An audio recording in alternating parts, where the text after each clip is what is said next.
Bonjour, je suis Cissé Aïcha, activiste de la société civile en Guinée et je suis également membre de l'ONG ADEV Guinée, qui signifie Aide au développement de la Guinée. Alors, nous allons parler de la notion de la démocratie. C'est quoi la démocratie? La démocratie, en fait, comme on le sait, l'objet d'une multitude de définitions. Son contenu varie selon les pays, leur histoire et leur culture, telle qu'elle façonne la vision du monde des individus et leurs aspirations, mais aussi selon les époques. Elle est la forme de gouvernement dans laquelle la souveraineté appartient au peuple.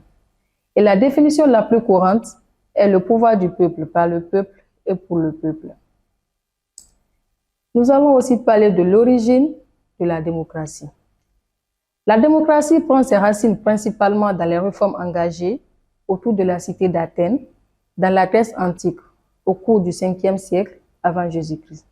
C'est ainsi en grec ancien démos qui signifie peuple et kratos qui signifie pouvoir et les dérivés du verbe kratin qui signifie commander. La définition juridique de la démocratie est devenue un système politique dans lequel la souveraineté est attribuée aux citoyens qui l'exercent de façon directe.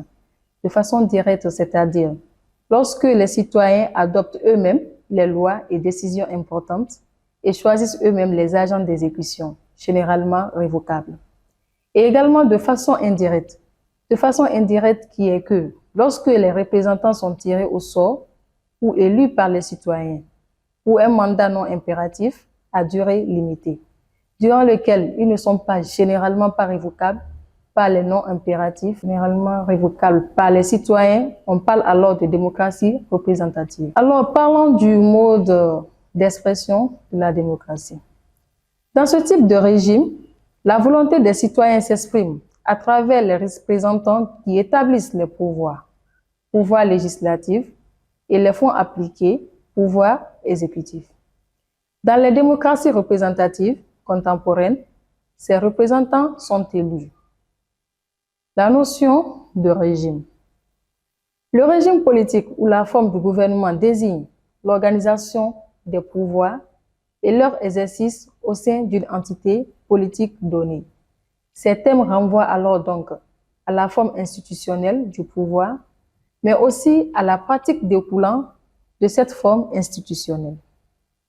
Ainsi, on distingue plusieurs régimes en fonction de l'articulation entre le chef d'État et le chef du gouvernement.